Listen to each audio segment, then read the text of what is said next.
प्यारे बच्चों, एक बार फिर मैं आप सभी को स्वागत करता हूं आपके अपने चैनल एग्जाम फ्लक्स पर। और आज भी हम लोग इतिहास का छठा चैप्टर वन शॉट में पढ़ने वाले हैं। जैसा कि पहले आप लोग पांचवा चैप्टर 1 से 5वां चैप्टर तक पढ़े थे। हमने आपसे वादा किया था दिसंबर तक सारा सिलेबस समाप्त करेंगे। 1 बाय 1 चैप्टर के तो जरूर करूंगा, उससे पहले ही समाप्त करूंगा। इसके लिए आप चिंता नहीं करेंगे, मुझ पर भरोसा है प्यारे बच्चों। तो कृपया करके वीडियो को लाइक करें, सब्सक्राइब करें और अपने दोस्तों के साथ शेयर भी करें ताकि मुझे भी एनर्जी मिल सके। और देरी ना करते हुए आपको जैसा कि स्क्रीन पर दिख रहा है, आज भी मैं आपके लिए वन शॉट लाया हूं और यह है आपका बुक का छठा नंबर चैप्टर, जिसका नाम है शहरीकरण एवं शहरी जीवन। शहरीकरण कैसे होता है, शहर कैसे बनता है, वह सब हम लोग देखेंगे। समझिए, बहुत ही सुंदर है। और इतना आप देख लेते हैं तो मैं आपको पूरा गारंटी लेता हूं 90% सवाल आपको इसी से वीडियो से देखने के लिए मिलेगा और कोई वीडियो आपको देखने की आवश्यकता नहीं है। एकदम प्रश्न उत्तर फॉर्मेट में, चाहे ऑब्जेक्टिव हो चाहे सब्जेक्टिव हो, कोई सवाल आपसे नहीं छूटने वाला है। इतना मुझ पर भरोसा रखकर एक बार देख लीजिए। समझ गए? तो आप तो ऐसे भरोसा कर ही चुके थे, 1 से लेकर 9 तक करे थे। अब 1 साल तो हम पर भी कर लीजिए, 2-4 महीना। इसी के साथ मैं मनाता हूं कि मां सरस्वती की कृपा से आप लोग बहुत ही सुंदर हैं और मैं भी आपकी कृपा से अच्छा ही हूं। और क्लास के स्टार्ट करने से पहले कहते हैं, दूसरे की सोच से अधिक कर दिखाना ही आपकी असली सफलता होती है। कोई बच्चा अगर दूसरी चीज कहता है, उससे ज्यादा करके दिखाना ही आपकी असली सफलता है। और इसी के साथ मैं आपके चैप्टर स्टार्ट करने वाला हूं और चैप्टर आपका ये रहा। कहते हैं छठा चैप्टर है ये और इसका नाम है शहरीकरण एवं शहरी जीवन। या तो आप पहले ही थंबनेल में देखकर आए हैं वीडियो देखने के लिए, तो दिल थाम के बैठिए। मैं आपको यकीन दिलाता हूं एक वीडियो में आपका सारा चीज समझा कर छोड़ूंगा। जैसे हम इसीलिए पीडीएफ बना अब लिख लिख के समझाऊंगा तो आपको 4 वीडियो लगेगा, आपका समय बर्बादी होगा। तो हम पर काबिलियत रहने से आप पर काबिलियत नहीं आ जाएगा। आप स्वयं मेहनत कीजिए, मेरे वीडियो को देखिए और इसको देख देख के उतारिए अपने कॉपी में। उतारने के बाद उसको 4 बार पढ़ लिए, हो सके तो मेरे वीडियो को दोबारा स्पीड करके देख लीजिए, आपको रिवाइज हो जाएगा। यही है असली सफलता का कुंजी। देरी ना करते हुए हम कहते हैं शहरीकरण का अर्थ क्या होता है। गांव का धीरे धीरे गंज कस्बा। अब गंज क्या होता है तो हाट देखे हैं ना, हाट हटिया। गांव में देखेंगे कि साप्ताहिक में हटिया लगता है, बाजार लगता है, उसी को हम लोग हाट कहते हैं। यानी गांव से थोड़ा सा बड़ा हाट या गंज होता है, इससे बड़ा कस्बा यानी ब्लॉक होता है। उसके बाद शहर हो जाता है, उसके बाद छोटा सा शहर बड़ा हो जाता है तो उसको नगर कहते हैं। और जब नगर बहुत बड़ा हो जाता है तो उसको हम महानगर कहते हैं। उसी को हम लोग शहरीकरण कहते हैं। तो शहरीकरण क्या हुआ, गांव का धीरे धीरे गंज यानी हाट, कस्बा, शहर, नगर एवं महानगर के रूप में विकसित होने की प्रक्रिया को ही शहरीकरण कहलाता है।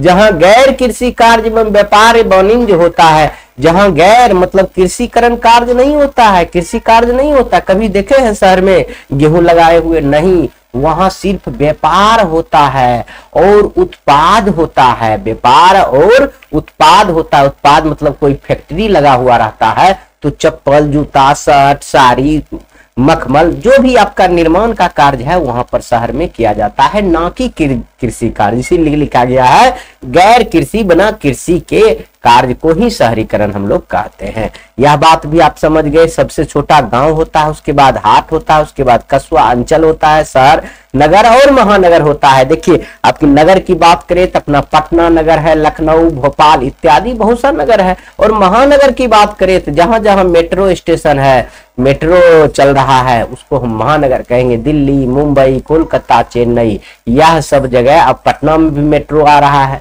चलने ही वाला है। तो इसको भी महानगर कहेंगे, लेकिन अभी महानगर की पटना को दर्जा नहीं मिला है। इतना याद रखेंगे। महानगर में कौन कौन आता है? दिल्ली, मुंबई, कोलकाता, चेन्नई, और नगर में पटना, लखनऊ, भोपाल इत्यादि आपको पूछा जा सकता है मेरे प्यारे बच्चों। इतना ही आसान सवाल। तो आगे कहेंगे शहरीकरण का कारण। शहरीकरण क्यों हो गया? शहर क्यों बन गया? इसका क्या कारण था? शहरीकरण के 3 प्रमुख कारण था, वह याद रखेंगे। आर्थिक कारण था, राजनीतिक कारण था और धार्मिक कारण था। धार्मिक कारण तो गांव भी होता है, लेकिन यह दोनों कारण शहरीकरण का मुख्य कारण है। देखिए लिखा हुआ, राजनीतिक एवं आर्थिक गतिविधि का केंद्र नगर को कहा जाता है। सबसे ज्यादा राजनीतिक नगर में ही होता है और आर्थिक गतिविधि भी नगर में होता है। कहिए क्यों? क्योंकि यहाँ ही व्यापार होता है। कहिए क्यों?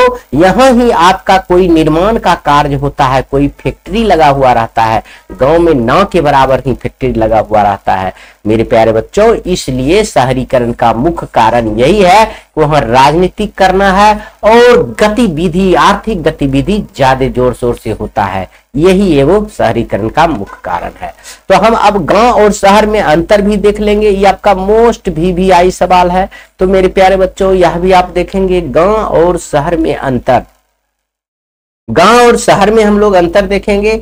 इसको भी बहुत आसान से देखेंगे। इधर आप गांव लिखिएगा, यहाँ शहर लिखिएगा। आप एग्जाम में ऐसे करके लिखिएगा, समझ गए? और ऐसे करके लाइन देकर आप लिखिएगा। इधर क, इधर भी क, इधर रोमन में 1 लिखिए, इधर भी रोमन में हम 1-2 लिख दिए, लेकिन आपको 1-2 नहीं लिखिएगा, क्योंकि आपका सीरियल नंबर प्रश्न का 1-2 रहता है, उसमें सस्पिशन हो जाता है एग्जामिनर को, जो चेक करने वाला होता है उनको। तो इसी ऐसे लिखिए, गांव की आबादी कम होती है। गांव में क्या होता है? आबादी बहुत कम होता है, यानी घनत्व भी कम रहता है। मतलब बहुत बड़ा जगह में एक आदमी रहता है। और नगर में की आबादी ज्यादा होता है। देखिएगा नगर में बहुत सा गाड़ी चलते रहता है, जनसंख्या ज्यादा रहेगा तब ना। यही अंतर हो गया। गांव में खेती एवं पशुपालन का मुख्य आजीविका है। वह गांव के लोगों को जीने के लिए खेती और पशुपालन ही एक साधन है, लेकिन शहर के जीवन के लिए व्यापार और उत्पादन मुख्य आजीविका है। यहाँ शहर में लोग कैसे जीता है? व्यापार करके या उत्पादन करके, यानी व्यापार करके या उत्पादन करके, कोई चीज निर्माण करके, कोई चीज का फैक्ट्री लगाकर यहाँ का लोग जीवन यापन करता है। गांव की प्राकृतिक वातावरण स्वच्छ होता है। गांव में देखिएगा कोई ज्यादा गाड़ी घोड़ा नहीं चलता है, तो वहां का वातावरण एकदम स्वच्छ होगा। लेकिन शहर का वातावरण प्रदूषण रहता है, क्योंकि गाड़ी चलता है। समझ गए? शिक्षा, यातायात, स्वास्थ्य सुविधा आदि अधिक उन्नत नहीं होती है। यहाँ देखिए प्यारे बच्चों, यहाँ लिख सकते हैं उन्नत अवस्था में नहीं होती है। एकदम सही है। उन्नत अवस्था में गांव में शिक्षा नहीं होता है, जिसके कारण लोग देखते हैं शहर में आता है कि मेरा बेटा बढ़िया शिक्षा ग्रहण करे। यातायात नहीं होता है, रेलवे स्टेशन नहीं होता है, वह हॉस्पिटल सुंदर सुंदर नहीं रहता है, इसलिए लोगों ने शहर की ओर भागता है। तो इसी प्रकार इसका अपोजिट लिख देंगे, शिक्षा, यातायात, स्वास्थ्य सुविधा आदि अधिक उन्नत अवस्था में होती है। कहाँ में? शहर में बहुत ही उन्नत अवस्था में होता है। यह बात याद रखेंगे। गांव का जनसंख्या घनत्व कम होता है। मतलब जनसंख्या घनत्व मतलब डेंसिटी। गांव में बहुत बड़ा जगह पर कुछ मतलब इतना जगह पर 500 लोग रह रहा है, तो इतना ही जगह पर शहर में यहाँ 5000 लोग रहता है। तो देखिए घनत्व नहीं हुआ, मतलब यहाँ बहुत सटा सटा घर रहेगा, यहाँ हटा हटा रहेगा, यही घनत्व होता है। यहाँ ज्यादा होता है जनसंख्या घनत्व। क्या होता है? ज्यादा होता है, डेंसिटी ज्यादा होता है। उम्मीद करता हूं कि आप लोग यह भी बहुत सुंदर से समझ गए होंगे। और अगला देखिए, आधुनिक नगर के विकास के कारण आपको पूछा जाएगा। मोस्ट इंपोर्टेंट, मोस्ट VVI समझिए, आपको 2 नंबर में पूछा जाएगा। आधुनिक नगर के विस्तार का क्या कारण है? जो अभी नगर चल रहा है, विकास के विस्तार के 3 कारण है। औद्योगिक पूंजीवाद का विस्तार। देखो उद्योगीकरण का आया तभी नगर का आविष्कार हुआ। कहिए क्यों? जब मशीन आया, उद्योगीकरण हम आपको पढ़ा चुके हैं पिछले चैप्टर में। जो बच्चा नहीं देखे हैं तो जाकर, मैं उससे विनती करता हूं कि जाकर देख लेंगे और सुंदर से आपको समझ में आएगा।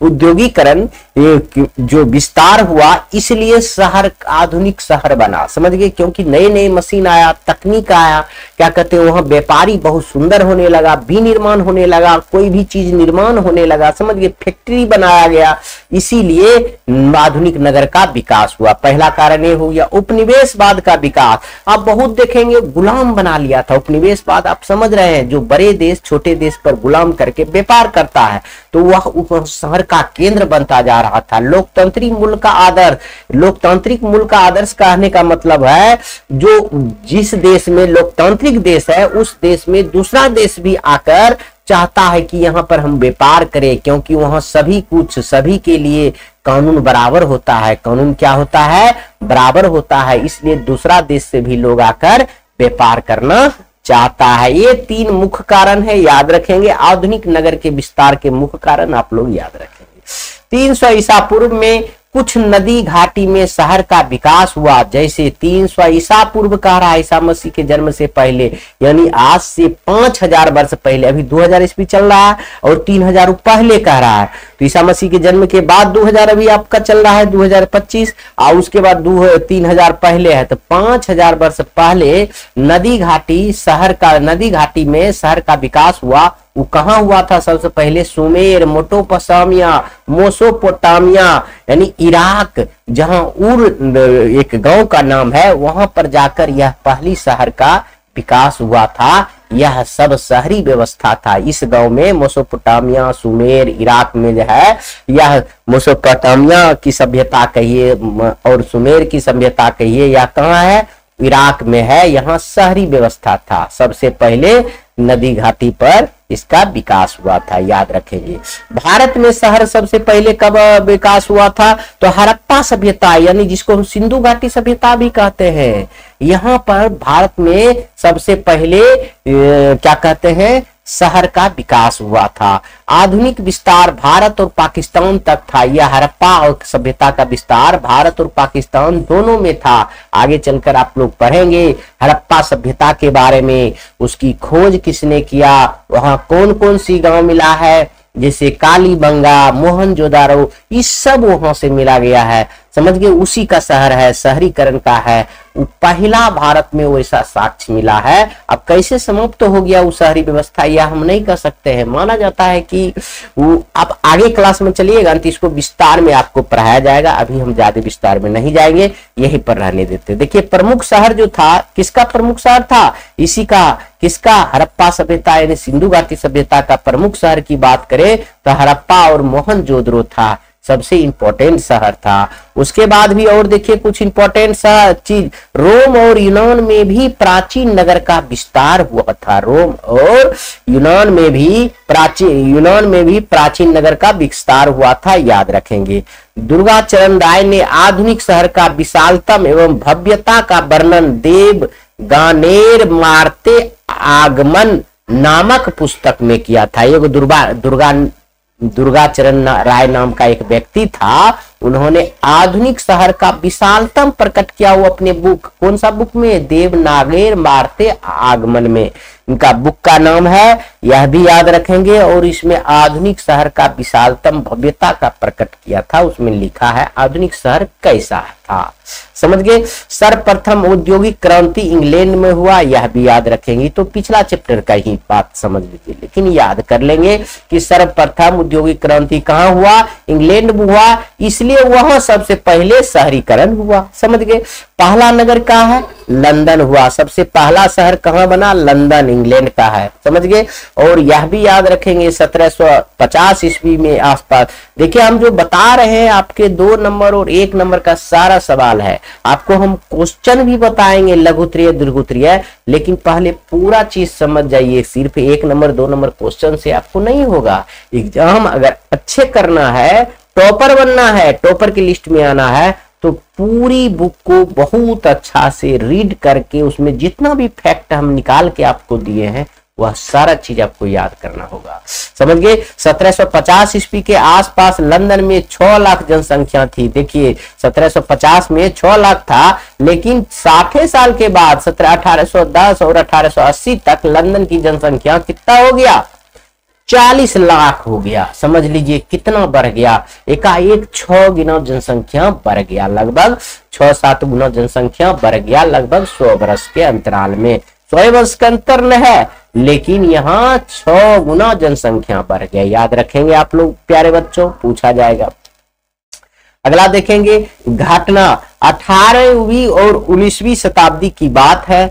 क्या है, औद्योगिक क्रांति के फलस्वरूप कुशल मजदूरों की खोज के कारण महिलाओं को काम से हटा दिया गया था। देखिए औद्योगिक क्रांति आया ना, औद्योगिक क्रांति आपको पहले पढ़ा है, उसमें कुशल श्रमिक को खोज हो गया था, उसमें महिलाओं को काम से धीरे धीरे हटाने लगा, क्योंकि उद्योगीकरण मशीन से काम होने लगा तो ज्यादा श्रमिक जरूरी है नहीं, इसलिए महिलाओं लोग को हटाने लगा था। 1861 ईस्वी में 2.5 लाख महिला घरेलू काम में जुट गए। और देखिए 1860 आते आते औद्योगिक क्रांति का यह परिणाम निकला कि 2.5 लाख महिला घर के काम में जुट गया, क्योंकि उसको काम मिलना बंद हो गया। बाल श्रम का कारण 1870 ईस्वी में अनिवार्य प्राथमिक शिक्षा कानून लाया गया था। उससे पहले बाल श्रम भी करवाया जाता था। मजदूरों को, लड़के को कहा जाता था आप काम कर ही रहे, बच्चा कहाँ घूमेगा, उसको भी लगा दीजिए। लेकिन 1870 में अनिवार्य शिक्षा कानून लाया, जिसके अंतर्गत बच्चा को पढ़ाई पर जोर देने लगा।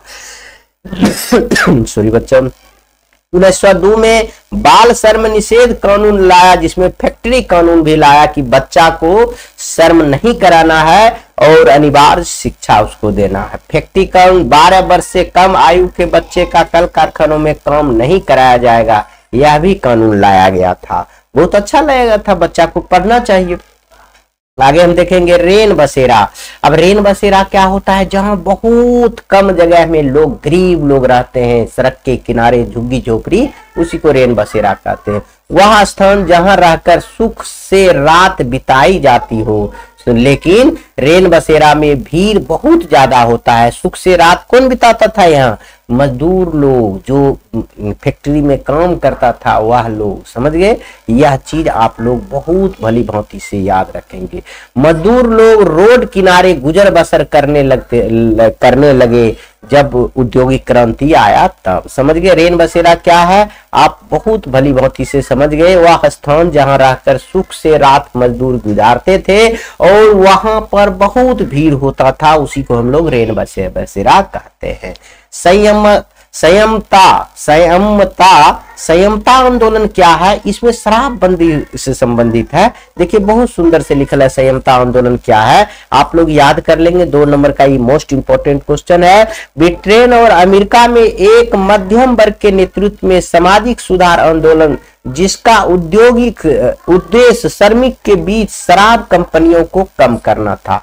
मतलब कह रहा है यह आंदोलन क्या हुआ था, ब्रिटेन और अमेरिका में हुआ था, यानी लंदन और अमेरिका में हुआ था, जिसको इंग्लैंड कहते हैं हम लोग। इंग्लैंड और ब्रिटेन और अमेरिका में एक मध्यम वर्ग के नेतृत्व में सामाजिक सुधार आंदोलन चला। मध्यम वर्ग के नेतृत्व में, कौन वर्ग के, मध्यम वर्ग के नेतृत्व। इसका उद्देश्य क्या था, श्रमिक के बीच शराब कंपनियों को कम करना, श्रमिक के बीच शराब को कम करना था, इसका संयमता आंदोलन का उद्देश्य था। लंदन में पहला भूमिगत ट्रेन 10 जनवरी 1863 ईस्वी को चला, यह याद रखेंगे। पहला भूमिगत ट्रेन कब चला, 10 जनवरी 1863 ईस्वी के, कहां पर, लंदन में।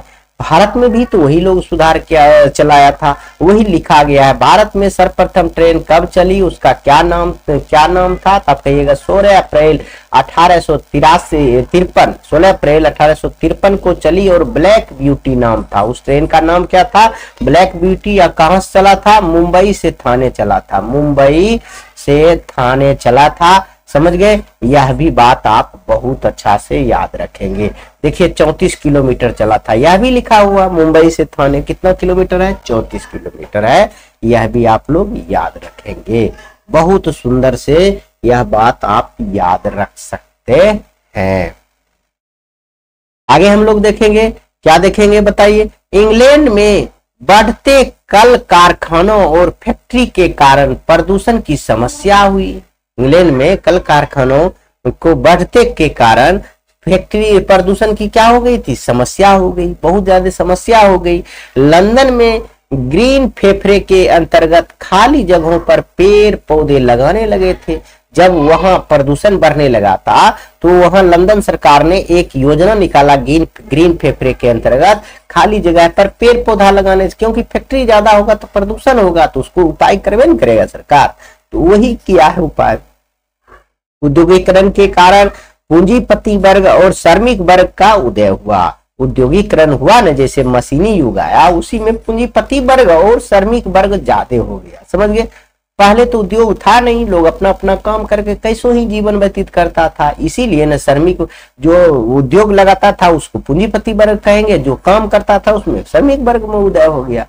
अमीर ने इस समस्या को निकालने के लिए गार्डन सिटी को शुरुआत किया। अमीर ने इस समस्या को निकालने के लिए गार्डन सिटी का शुरुआत किया, जिसकी अवधारणा अब नेजर हार्वर्ड ने किया था। यह भी थोड़ा सा याद रखने का मन होगा तो रख सकते हैं, वैसे कोई विशेष जरूरी नहीं है। शहरीकरण के कारण मध्यम वर्ग का जन्म हुआ था। शहरीकरण के कारण कौन से वर्ग के जन्म हुआ था? मध्यम वर्ग का जन्म हुआ, याद रखेंगे ऑब्जेक्टिव क्वेश्चन से। मध्यम वर्ग के द्वारा ही चार्टिस्ट आंदोलन 1838 ईस्वी में 10 घंटे का आंदोलन किया गया था। मध्यम वर्ग के द्वारा कौन सा आंदोलन किया गया था? चार्टिस्ट आंदोलन। कब किया गया था? 1838 ईस्वी में। क्या था यह? 10 घंटे का आंदोलन था। इसलिए आर्थिक एवं राजनीतिक गतिविधि का केंद्र शहर को माना जाता है। यही सब कारण से आर्थिक एवं राजनीतिक गतिविधि का केंद्र किसको माना जाता है? केंद्र को माना जाता है। आप यह सब बढ़िया से समझ सकते हैं, एक बार नहीं 2 बार वीडियो देखकर आप समझ सकते हैं। अगला थोड़ा सा देखिए, फ्रांस की राजधानी पेरिस। फ्रांस की राजधानी कहाँ है? पेरिस में 1852 ईस्वी में नेपोलियन तृतीय ने क्या किया? बैरन हासमोन की सहायता से पूरे पेरिस का पुनः निर्माण करवा दिया। यह देखिए बैरन हासमोन क्या काम किया, यह नेपोलियन तृतीय बोला 1852 में, जाओ सभी को शहरीकरण करो। किसको? फ्रांस की राजधानी पेरिस को। पूरा झुग्गी झुपड़ी वहां बहुत ज्यादा था, वहां शहरीकरण करना बड़ी मुश्किल हो रहा था, लेकिन इनके बैरन हासमोन ने एकाएक सबको झुग्गी झुपड़ी तोड़कर वहां का क्या कहते हैं? शहरीकरण करने का जनक समझ के इसको माना जाता है, और यह किया।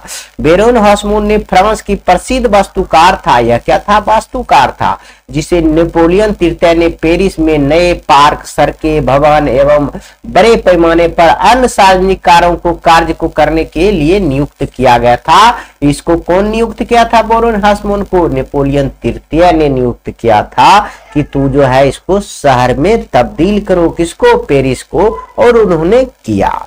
अभी देखिए, यह तो हम अभी शहरीकरण पढ़ रहे थे, विदेश के बारे में पढ़ लिए और अपना देश के भी बारे में थोड़ा सा पढ़े, लेकिन अब जो हम पढ़ेंगे भारत में शहरीकरण का विकास कैसे हुआ यह हम लोग देखेंगे। पहले देखेंगे मुंबई में शहरीकरण का विकास कैसे हुआ, यह थोड़ा सा आप पढ़ लीजिए, तब हम पटना में भी शहरीकरण का विकास कैसे हुआ वह भी पढ़ेंगे। बहुत आसानी से हम लोग समझ सकते हैं। पश्चिमी यूरोपीय शहरों में विपरीत, पश्चिमी यूरोपीय शहरों के विपरीत, यानी यूरोपीय देश में जैसे फ्रांस में जितना तेजी से हो गया, इंग्लैंड में जितना तेजी से हो गया, उतना तेजी भारत में नहीं हुआ। भारत में शहरीकरण की प्रक्रिया क्या हो रही? धीमी रही।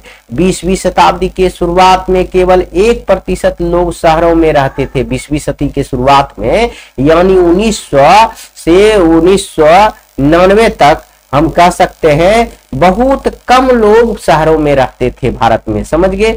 इन शहरों में बड़े बंदरगाह, वेयर हाउस, सेना की छावनी, शैक्षणिक संस्थान, पढ़ने लिखने के लिए स्कूल, कॉलेज, संग्रहालय व पुस्तकालय थे। शुरुआत में मुंबई 7 टापुओं का इलाका था। शुरुआत में मुंबई कैसा था? 7 गो टापू का इलाका था। जैसे जैसे आबादी बढ़ी, इन टापुओं को एक दूसरे से जोड़ दिया गया ताकि ज्यादा जगह पैदा की जा सके, और इस तरह से एक विशाल शहर मुंबई का अस्तित्व में आया। मुंबई अस्तित्व में कैसे आया आपको समझ में आ गया। शुरुआत में मुंबई 7 गो टापुओं का शहर था, और धीरे धीरे जैसे ही आबादी बढ़ा सभी टापुओं को जोड़ दिया गया, तब शहरीकरण धीरे धीरे हुआ, उसके बाद महानगर बना। समझ गए? तब यह विशाल मुंबई के अस्तित्व में आया। इतना बात याद रखेंगे। मुंबई औपनिवेशिक भारत के वाणिज्यिक राजधानी है। मुंबई क्या है? अपना आर्थिक राजधानी। अभी भी मुंबई को आर्थिक राजधानी कहा जाता है। उस समय भी औपनिवेशिक भारत का भी वाणिज्यिक राजधानी थी, जहां से कपास और अफीम जैसे कच्चे माल बड़ी तादाद में रवाना किए जाते हैं, मतलब भेजा जाता है। कहाँ? विदेश भेजा जाता है। विदेश भेजा जाता है, रवाना किए जाते हैं कौन सी कच्चा माल एवं बड़ी तादाद में, समझ गए, अफीम है, कपास है, ठीक है। कपड़ा मिलें खुलने पर और अधिक संख्या में लोग शहर में की ओर आए। जब मिल खुलने लगा तब तो लोग को आवश्यकता होता है तो लोग शहर कमाने अभी भी जाते हैं, उस समय भी लोग धीरे धीरे शहर में स्थापित हो गए। अब हम इसी को कुछ फैक्ट के तौर पर याद करेंगे। 1854 ईस्वी में पहला कपड़ा मिल स्थापित हुआ, याद रखेंगे। सबसे पहला कपड़ा मिल कब स्थापित हुआ? 1854 ईस्वी में। यह फैक्ट के तौर पर आप एक पेज में लिख के, जहां ज्यादा देर बैठते हैं, खाते हैं, सोते हैं, बैठते हैं, वहां पर आप चिपका लेंगे तो आपको याद हो जाएगा। और 1921 ईस्वी तक वहां 85 कपड़ा मिलें खुल चुकी थी। कितना खुल चुकी थी? 85 खुल चुकी थी 1921 थे, जिसमें लगभग 1,46,000 मजदूर काम कर रहे थे। और 1931 तक लगभग 1/4 ही मुंबई के निवासी रहे थे, बाकी निवासी बाहर से आ बसे थे। मतलब 1931 तक मात्र 1/4 मुंबई के लोग थे, बाकी जो है यह कपड़ा मिल खुला 85 को, उसमें काम करने के लिए गांव से लोग उस मुंबई में जाकर रहने लगे। यानी मात्र 100 आदमी में से 25 आदमी यानी 25% लोग ही मुंबई के थे, बाकी सब बाहरी थे। यानी बंबई में 70% लोग घनी आबादी वाले चोलों में रहते थे। 70% लोग कहाँ रहते थे? घनी आबादी वाले क्षेत्र में रहते थे। चोल मतलब जहां गरीब का एरिया था वहां रहते थे। जो अमीर क्षेत्र था, अमीर जहां लोग रहते थे, वहां सब हटा उटा, वहां घनत्व कम था। लेकिन ज्यादा घनत्व कहाँ था? जहां गरीबों की एरिया था वहां ज्यादा घनत्व था, यह भी याद रखेंगे। और 1918 ईस्वी में मुंबई के मकानों को महंगे किराए की सीमित करने के लिए किराया कानून पारित किया गया। अब देखिए, वहां जब बहुत लोग रहने लगे तो वहां का लोग, जो स्थानीय लोग था, किराया बहुत महंगा कर दिया था। इसलिए वह स्थानीय सरकार ने 1918 में वहां कानून पारित कर दिया, मकान का इससे ज्यादा किराया नहीं ले सकते हैं, समझ गए। मुंबई के गवर्नर विलियम हॉर्नबी ने उस समय विशाल तटीय दीवार बनाने के प्रस्ताव पर मंजूरी दी ताकि शहर के निचले इलाके समुद्र के पानी की चपेट में से बच सके। देखिए, विशाल दीवार का निर्माण भी करने का है, क्योंकि मुंबई कौन सी का है? समुद्र के किनारे पर है, तो दीवार बनाकर पूरा शहर से को बचाया जा सके, वहां का गवर्नर ने आदेश दिया था। अब थोड़ा सा पढ़ लीजिए, सिंगापुर शहर का विकास कैसे हुआ, समझ गए। सिंगापुर अभी एक विकसित देश माना जाता है, इसकी राजधानी सिंगापुर सिटी है, बहुत छोटा सा देश है, समझ गए। आबादी देखिए 1965 है, 1965 ही पीपुल्स एक्शन पार्टी के नेतृत्व में हुआ था। देखिए, पीपुल्स एक्शन पार्टी का नेता कौन है? ली क्वान एब है वहां का नेता। अगर याद रखते हैं तो ठीक है, नहीं भी याद रखते हैं तो कोई विशेष नहीं है। देखिए, 1965 ईस्वी से पहले सिंगापुर को भिखारियों का देश कहा जाता था। 1965 ईस्वी से पहले सिंगापुर को क्या कहा जाता था? भिखारियों का देश कहा जाता था।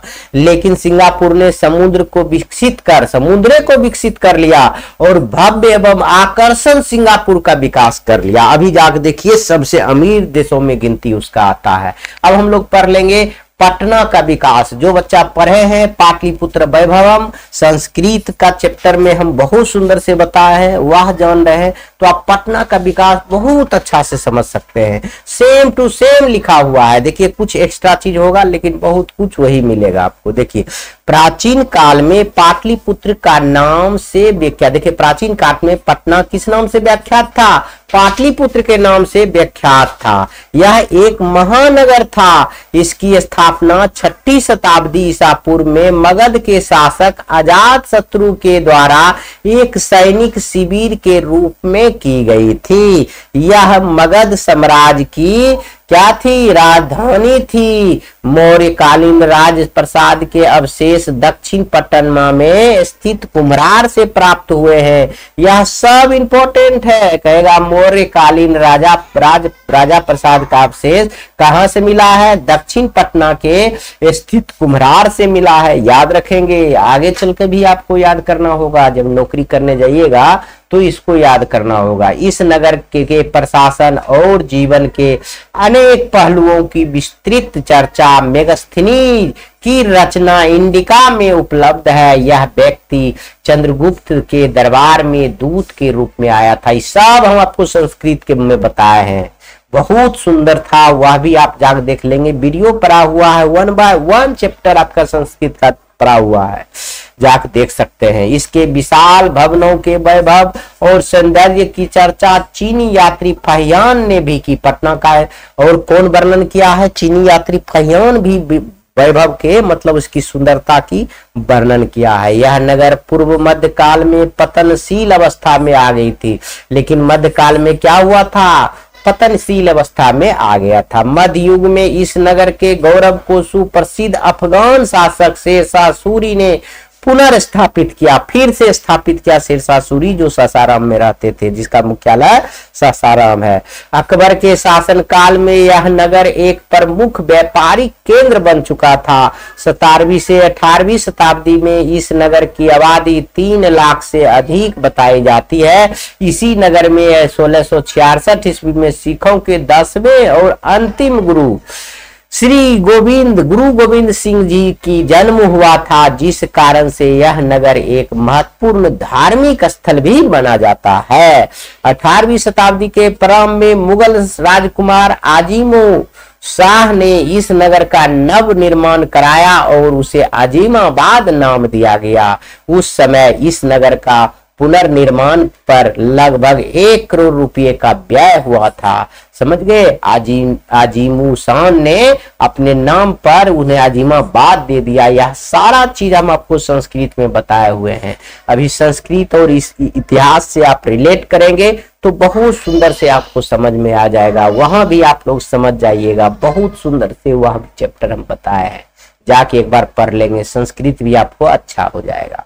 यहाँ से लगभग 5 मील की दूरी पर अनाज भंडारण के लिए गोदाम का निर्माण 1786 ईस्वी में किया गया था, जो आज गोलघर के नाम से व्याख्यात है। अनाज भंडारण के लिए वो आपका जो पटना के गांधी मैदान के बगल में गोलघर है, वह अनाज भंडारण के लिए निर्माण किया गया था 1786 ईस्वी में, लेकिन अभी गोलघर के नाम से व्याख्यात है।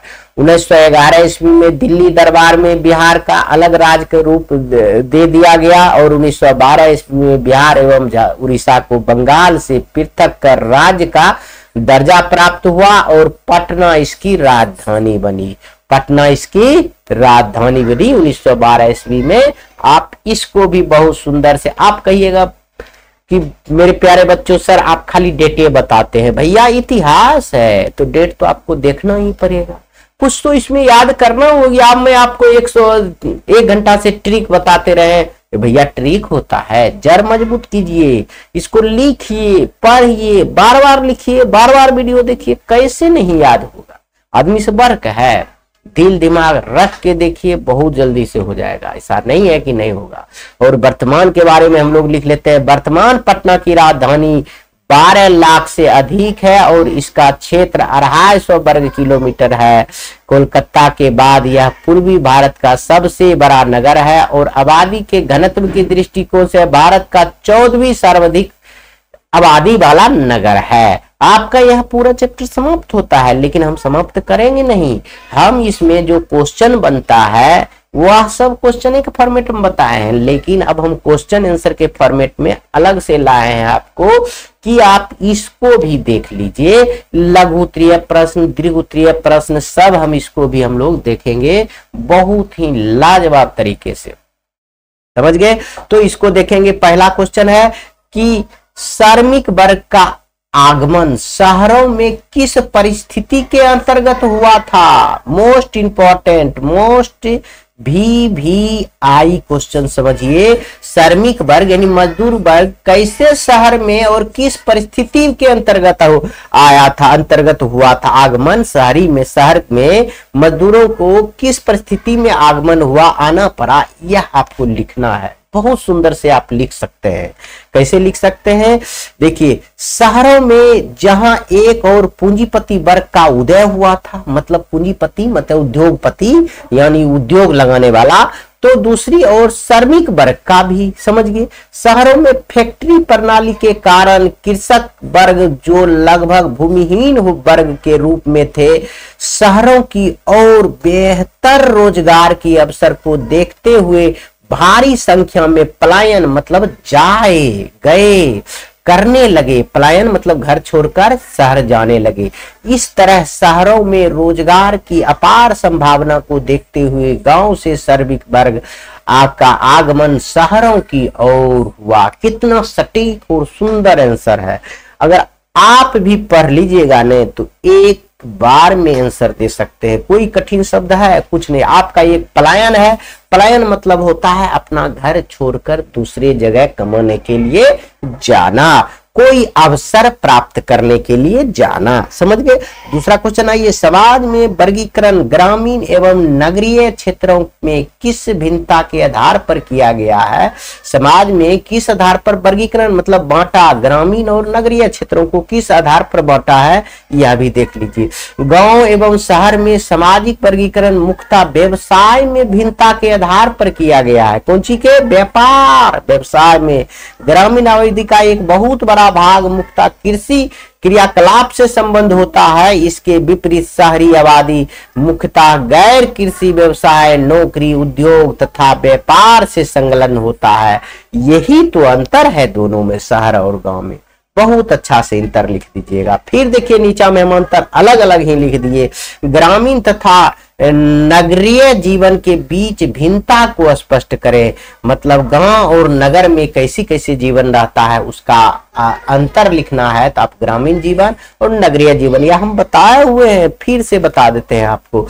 गांव में की आबादी घनी होती है, नगर की आबादी ज्यादा होता है। देख अरे सॉरी बच्चों, गांव की आबादी कम होता है और नगर की आबादी ज्यादा होता है, यह बात आप जान रहे हैं। गांव में खेती और पशुपालन मुख्य आजीविका है, शहर में व्यापार और उत्पादन मुख्य आजीविका है। गांव की प्रकृति वातावरण स्वच्छ है और शहर की वातावरण प्रदूषित है क्योंकि बहुत ज्यादा गाड़ी घोड़ा चलता है। शिक्षा, यातायात, स्वास्थ्य सुविधा आदि में शहर अधिक गांव से अधिक उन्नत अवस्था में नहीं होती है। देखिए यह उन्नत अवस्था में नहीं होती है, यह सब वहाँ व्यवस्था नहीं होता है। स्वास्थ्य, यातायात, शिक्षा की सुविधा गांव में नहीं होती है, लेकिन शिक्षा, यातायात, स्वास्थ्य सुविधाएं यह यहाँ उन्नत अवस्था में होती है। कहाँ पर? शहर में उन्नत अवस्था में होती है। इसीलिए ने देखिएगा लड़का बच्चा सब शहर की ओर पढ़ने जाता है। कोई पटना पढ़ता है तो कोई कोटा पढ़ता है तो कोई दिल्ली पढ़ता है। क्यों? यही शिक्षा के लिए ने। यहाँ शिक्षा नहीं रहता है गांव में, यहाँ शिक्षा अच्छा रहता है। तो यह बच्चों यह गलत लिखा हुआ था, सही कर दिए। हम पहले भी बताए हैं। इसलिए आप गांव की जनसंख्या घनत्व अधिक नहीं होता। सॉरी बच्चे, यह देखिए बहुत गलत। गांव की जनसंख्या घनत्व कम होता है, यह उल्टा लिखा गया है। और शहर की जनसंख्या घनत्व ज्यादा होता है मेरे प्यारे बच्चों। जबकि वह सही था, यहाँ गलत टाइप गलत हो जाता है मेरे प्यारे बच्चों। इसके लिए सॉरी, माफी चाहता हूं। घनत्व बारे में हम आपको समझाए हैं कि मतलब सटा हुआ डेंसिटी घनत्व मतलब कि बहुत जनसंख्या होता नहीं होता है गांव में, और शहर की जनसंख्या का घनत्व ज्यादा होता है। आप याद कर लीजिएगा। अगला आइए, शहरों के उद्भेदन में मध्यम वर्ग की भूमिका को किस प्रकार रही है। शहर के विकास में, उद्भव मतलब विकास में मध्यम वर्ग की क्या भूमिका रही है यह लिखना है। तो हम लिखेंगे मध्यम वर्ग ने शहर के उद्भव मतलब विकास को काफी शक्तिशाली बनाया। मध्यम वर्ग एक नए समाज के रूप में उभरे। इस समूह में बुद्धिजीवी, नौकरी पेशे वाले, राजनीतिक, चिकित्सक, वकील, शिक्षक, व्यापारी प्रमुख थे। व्यवसायिक वर्ग नगर के विकास का कारण बना, जिससे शहरों को नई सामाजिक आर्थिक स्वरूप प्रदान हुआ। बुद्धिजीवी एवं राजनीतिक वर्ग ने नया राजनीतिक सामाजिक चिंतन दिया तथा विभिन्न आंदोलन को दिशा एवं नेतृत्व प्रदान किया। इसलिए कहा जाता है शहरों को विकास के लिए मध्यम वर्ग क्या कहते हैं, उसको महत्वपूर्ण भूमिका था। यह भी आप याद रखेंगे। अगला क्वेश्चन है आपका, यूरोपीय इतिहास में यूरोपीय इतिहास में घेटों का क्या अर्थ होता है, यह पूछा जाता है मेरे प्यारे बच्चों। घेटों का अर्थ क्या होता है यह समझ लीजिए। घेटो शब्द का प्रयोग मध्यकालीन यूरोप में यहूदी बस्तियों के लिए किया गया था। किस बस्तियों के लिए? जहां यहूदी रहता था उसको घेटों से सूचित किया जाता था। वर्तमान समय में यह विशिष्ट धर्म, जाति अथवा समान पहचान वाले लोगों के एक साथ रहने की बताया है। यह समुदाय आवास का परिचायक है। यह समुदाय क्या है? आवास का परिचायक है। इतना बात याद रखेंगे। यहूदी बस्ती को हम लोग घेटो कहा जाता है। ठीक है। शहर किस प्रकार की क्रियाओं को केंद्र होता है? शहर में किस प्रकार का केंद्र होता है? व्यापारिक केंद्र होता है। देखिए लिखा हुआ है शहर में निम्नलिखित प्रकार के क्रियाकलाप के केंद्र होते हैं, जैसे रोजगार भी मिलता है, शिक्षा भी रहता है, बढ़िया शिक्षा होता है, स्वास्थ्य भी, हॉस्पिटल, व्यापार, वाणिज्य, यातायात सब कुछ अच्छा होता है शहर में। यही सबका केंद्र होता है। शहर गतिशील अर्थव्यवस्था में जो मुद्रा प्रदान होती है उसके भी केंद्र होता है। शहर राजनीतिक प्राधिकार का भी एक महत्वपूर्ण केंद्र है। राजनीतिक का भी एक महत्वपूर्ण केंद्र है। शुरू में ही हम आपको बताए थे। देखिए आगे आइए। आर्थिक तथा प्रशासनिक संदर्भ में ग्रामीण तथा नगरीय बनावट के दो प्रमुख आधार क्या है? दो आधार आपको बताना है तो 2 नंबर में पूछेगा आपको। देखेंगे आर्थिक एवं प्रशासनिक संदर्भ में ग्रामीण एवं नगरीय व्यवस्था के प्रमुख 2 आधार निम्नलिखित है। इस प्रकार है, लिख देंगे। जनसंख्या का घनत्व, अर्थव्यवस्था बस हो गया। शहरों में जनसंख्या घनत्व का घनत्व ग्रामीण क्षेत्रों से अधिक होता है, शहर में अधिक होता है, यह भी बताए हम। शहरों में मकान सुनियोजित ढंग से बनते हैं, ग्रामीण क्षेत्रों में ऐसा नहीं होता है। अंतर एक तरह का हम लोग कह देंगे। समझ गए? आधार क्या है वही लिखना है। ग्रामीण अर्थव्यवस्था मुख्यतः कृषि पर आधारित होता है, जबकि शहरी अर्थव्यवस्था मुद्रा प्रदान और अधिक गतिशील होती है। शहर में व्यापार, उद्योग व नौकरी पेशे लगे लोगों को केंद्र होता है। समझ गए? इतना तो लिखने में कुछ नहीं। किन परिस्थिति में किन 3 प्रक्रियाओं के द्वारा आधुनिक शहरों को स्थापना निर्णायक रूप से हुई? मतलब किन 3 प्रक्रियाओं में, आप कौन सी 3 प्रक्रिया है जिसके द्वारा आधुनिक शहरों की स्थापना का निर्णायक मूड में आ गया था? यह देखिए।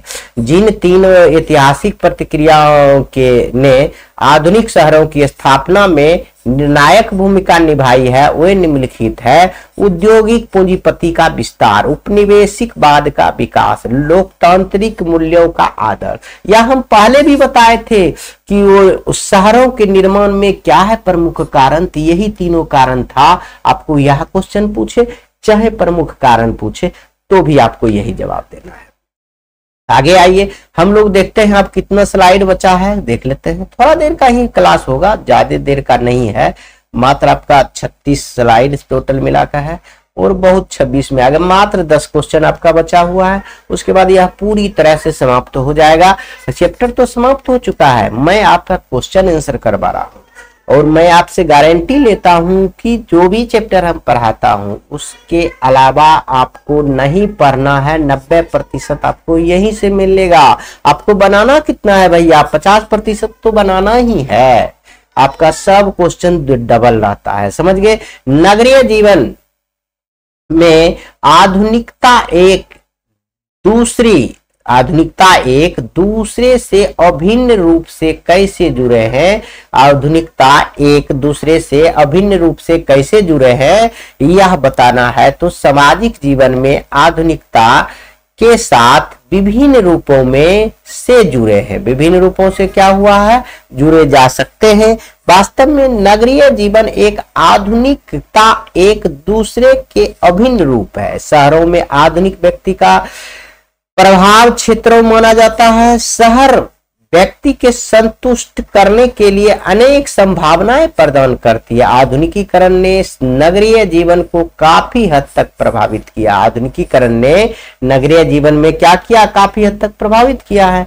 नगरों में विशेषाधिकार प्राप्त वर्ग अल्पसंख्यक है, ऐसी मान्यता क्यों मानी जाती है? विशेषाधिकार प्राप्त किसको है? अल्पसंख्यक को। ऐसी मान्यता है क्यों? तो आपको बताना है।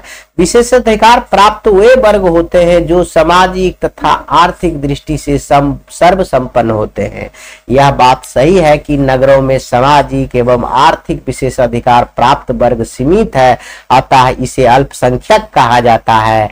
चूंकि अधिक जिसका जनसंख्या कम रहता है उसको अल्पसंख्यक कहते हैं, और विशेषाधिकार समृद्ध लोग कितना है शहर में, कम ही रहता है, तो उसको हम अल्पसंख्यक कहेंगे।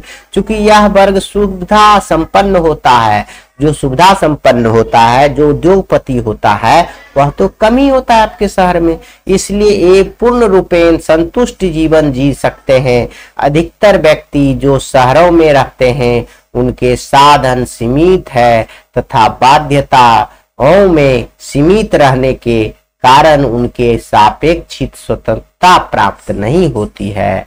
आप इतना लिख दीजिएगा तो काफी है।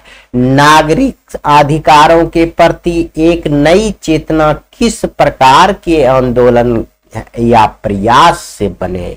तो नागरीय सभ्यता ने पुरुषों के साथ साथ महिलाओं ने भी व्यक्तिवाद की भावना को उत्पन्न किया। एक और इन अनेक अधिकारों के लिए विभिन्न आंदोलन चलाए गए। महिलाओं के मताधिकार के आंदोलन या विवाहित महिलाओं के लिए संपत्ति या अधिकार आदि आंदोलन के माध्यम से महिलाओं में नागरिक अधिकारों के प्रति एक नई चेतना विकसित हुई। 19वीं शताब्दी में अधिकतर आंदोलन जैसे चार्टिस्ट सभी वयस्क पुरुषों के लिए चलाया गया आंदोलन 10 घंटे का आंदोलन था। यह कारखानों में कम काम के घंटे निश्चित करने के लिए चलाया गया था चार्टिस्ट आंदोलन। यह यादी के द्वारा नागरिक अधिकारों के प्रति एक नई चेतना का विकास हुआ था। यादी आंदोलन के द्वारा नागरिक चेतना का एक विकास हुआ था, कई आंदोलन हुआ था, समझ गए? यही सब लिख देंगे, एक दो आंदोलन। अब हम लोग देखेंगे दीर्घ उत्तरीय प्रश्न, समझ गए? लघु उत्तरीय प्रश्न देख चुके हैं, कुछ दीर्घ उत्तरीय प्रश्न है, 5 क्वेश्चन है, देख लेंगे, आपका पूरी तरह से चैप्टर समाप्त हो जाएगा। गांव के कृषि जन्य आर्थिक क्रियाकलापों की विशेषताओं को दर्शाएं। गांव के कृषि जन्य आर्थिक क्रियाकलापें क्या होती है, विशेषता, उसको दर्शाना है गांव को। तो गांव की आबादी बहुत बड़ा भाग कृषि आर्थिक क्रियाकलाप से जुड़ा होता है, यानी कृषि से जुड़ा होता है। खेती इसकी आजीविका का मुख्य साधन है। अधिकांश वस्तुएं कृषि उत्पादन से जुड़ी होती है, जो इसकी आय का प्रमुख स्रोत होती है। बस गांव में पशुपालन और कृषि ही सिर्फ होता है, इसीलिए सभी कुछ उसका वही होता है। गांव में अनेक लघु एवं कुटीर उद्योग तथा कृषि कलाओं में भी लोगों के संलग्न रखते हैं, जिससे स्थानीय आवश्यकताओं को पूर्ति होती है। गांव की कृषि प्रधान अर्थव्यवस्था मूलतः जीवन निर्वाह अर्थव्यवस्था की अवधारणा पर आधारित होती है। समझ गए? कृषि पर ही आधारित होती है गांव का सारा चीज, इतना बात याद रखेंगे। आगे हम लोग पढ़ेंगे शहरों ने किन किन समस्याओं को जन्म दिया। शहर जो बना उससे कौन कौन समस्या उत्पन्न हुआ यह बता देंगे 2-4 को। शहरीकरण ने अनेक समस्याओं को जन्म दिया जो निम्नलिखित है। बढ़ती जनसंख्या ने शहरों में नई नई समस्या को जन्म दिया। जनसंख्या बढ़ रहा है तो शहर में तो समस्या पैदा होगा ही, उसको रहने खाने की व्यवस्था, कैसे उसको डॉक्टर सब कुछ का व्यवस्था तो चाहिए। देखते हैं गाड़ी चलने की जगह नहीं मिलता, जनसंख्या इतना बढ़ गया है शहर में। शहरों में आवास, यातायात, स्वास्थ्य, शिक्षा की समस्या उत्पन्न होने लगी। जनसंख्या बढ़ने से बेरोजगारी संबंधी समस्या उत्पन्न होने लगी। शहरीकरण में वर्ग विभेद का में गहरा हो गया, वर्ग में विभेद हो गया, अमीर आदमी अलग है, गरीब आदमी अलग हो गया। शहरीकरण ने पर्यावरण पर तो प्रतिकूल प्रभाव डाला। जितना गाड़ी हो गया कि प्रदूषण ही प्रदूषण हो गया। गंदगी और धूल से पर्यावरण दूषित हो गया। समझ गए? फैक्ट्री से भी गंदगी निकलता है, गाड़ी से भी गंदगी निकलता है, तो प्रदूषण बढ़ गया। यही सब समस्या हुआ शहरीकरण से, याद रखेंगे। आगे देखिए, शहरीकरण की प्रक्रिया ने व्यवसायी वर्ग, मध्यम वर्ग एवं मजदूर वर्ग की भूमिका की चर्चा कीजिए। समझिए, लिख सकते हैं आराम से। शहरीकरण की प्रक्रिया में व्यवसायी वर्ग की क्या भूमिका थी, मध्यम वर्ग की और मजदूर वर्ग की क्या भूमिका थी, थोड़ा थोड़ा लिख देंगे। शहरीकरण की प्रक्रिया में व्यवसायिक वर्ग, मध्यम वर्ग एवं मजदूर वर्ग की भूमिका निम्नलिखित थी। क्या थी? व्यवसायिक वर्ग की, यह देखिए ऐसे लिख दीजिएगा। और क्या थी? मध्यम वर्ग की, ऐसे लिख दीजिएगा। मजदूर वर्ग की भी लिख देंगे। देखिए क्या है, शहरीकरण के प्रक्रियाओं के कारण व्यापार तथा वाणिज्य का विकास हुआ। नए नए व्यवसायों के कारण विभिन्न व्यवसायी वर्ग का उदय हुआ। चूंकि व्यापार शहरों में ही होते थे, इसलिए शहरों में ही विभिन्न व्यवसाय वर्ग अस्तित्व में आए। यह व्यवसायी वर्ग एक नए सामाजिक शक्ति के रूप में उभर आए। समझ गए, व्यवसायी वर्ग नए शक्ति के रूप में उभर आए, यही सब चर्चे करना था। मध्यम वर्ग क्या हुआ? शहरीकरण के परिणाम स्वरूप समाज में एक नए वर्ग मध्यम वर्ग का उदय हुआ। यह सबसे शिक्षित वर्ग था जो बुद्धिजीवी वर्ग कहलाता है। मध्यम वर्ग को बुद्धिजीवी वर्ग भी कहा जाता है, याद रखेंगे। यह मध्यम वर्ग शहरों में विभिन्न रूपों में कार्यरत थे, जैसे शिक्षक, वकील, चिकित्सक, इंजीनियर, मतलब नौकरी पेशा वाला जितना भी व्यक्ति थे सब मध्यम वर्ग कहा जाता था। जैसे क्लर्क, अकाउंटेंट आदि समाज पर इनका व्यापक प्रभाव था। ये राजनीतिक आंदोलन में भी भाग लेते थे एवं इसके नेतृत्व को प्रदान करते थे मध्यम वर्ग। मजदूर वर्ग के बारे में जान लीजिए। शहरीकरण की प्रक्रिया ने समाज में एक और पूंजीपति वर्ग का जन्म हुआ है, तो वही दूसरी ओर कारखानेदारी प्रथा से श्रमिक या मजदूर वर्ग का भी जन्म हुआ। समझ गए, कारखाना लाया तो उसमें श्रमिक तो आना चाहिए, मजदूर तो रहबे करेगा, बनबे करेगा। ये मजदूर वर्ग संगठित होकर अपना संगठन बनाए तथा अपनी मांग को समर्थन में समय समय पर हड़ताल भी किए। इस प्रकार श्रमिक आंदोलन आधुनिक शहरों के विशेषता बन गई। इसलिए शहरीकरण के उदय और विकास में इन तीनों वर्गों का अहम भूमिका रही है। इतना बात आप लिख सकते हैं। अगला आइए, शहरों की विकास की पृष्ठभूमि एवं उसकी प्रक्रिया पर प्रकाश डाले। बस आपका देखिए कितना कम समय में एक क्वेश्चन ये है और आपका 1-2 क्वेश्चन और है, आपकी पूरी तरह से चैप्टर समाप्त हो जाएगा। मात्र 2 क्वेश्चन और। देखिए यह बात समझ में आए, शहरों के विकास की पृष्ठभूमि एवं उसके प्रक्रिया के बारे में लिखना है। विकास कैसे कैसे हुआ? देखिए आधुनिक काल से व्यापार एक धर्म शहरों के स्थापना के महत्वपूर्ण आधार थे। कैसे थे? आधुनिक से व्यापार, आधुनिक काल से व्यापार कैसा था? धर्म शहरों में स्थापन के महत्वपूर्ण आधार था। यह क्षेत्र जो बंदरगाह के किनारे बसे थे एवं जो धार्मिक स्थल के रूप में भारी संख्या को आकर्षित करते थे। शहरों में फैक्ट्री प्रणाली के कारण कृषक वर्ग जो लगभग भूमिहीन वर्ग हो चुके के रूप ले चुके थे, माने भूमिहीन वर्ग के रूप में थे। शहरों की और बेहतर रोजगार के अवसर के लिए देखते हुए भारी संख्या में पलायन करने लगे, यानी करने लगे। इस तरह शहरों में रोजगार की अपार संभावनाओं को देखते हुए गांव से श्रमिक वर्ग आगमन शहरों की ओर हुआ। आधुनिक शहर के उदय का इतिहास लगभग 200 वर्ष पुराना है। इसकी 3 ऐतिहासिक प्रक्रिया है, यह कई बार बताया है। औद्योगिक पूंजीवाद का उदय, उपनिवेशी शासन का उदय, लोकतांत्रिक आदर्शों का विकास। समझ गए? तो अब अगला क्वेश्चन देखेंगे, शहरीकरण जीवन में किस प्रकार सामाजिक बदलाव। देखिए यह दीर्घोत्तरीय प्रश्न है तो थोड़ा सा बड़ा रहेगा। अब बच्चा आप लोग कहिएगा कि सर बराबर है।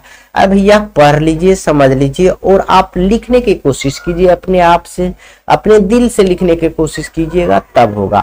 हम आपको पढ़ के समझाते रहे 2 बार 4 बार, आपका बहुत लंबा समय जाएगा, आपको दिमाग में भी नहीं घुसेगा। समझिए, समय कम और अधिक मटेरियल हम आपको देना चाहते हैं, समझ गए, इसीलिए हम ऐसा कर रहे हैं। शहरी जीवन में विभिन्न प्रकार की सामाजिक बदलाव आए जो निम्नलिखित है, आप लिख सकते हैं। शहरी जीवन में किस प्रकार से समाज में बदलाव हुआ वही लिखना है तो लिख दीजिएगा, 5 पॉइंट लिख दीजिएगा छोटा छोटा।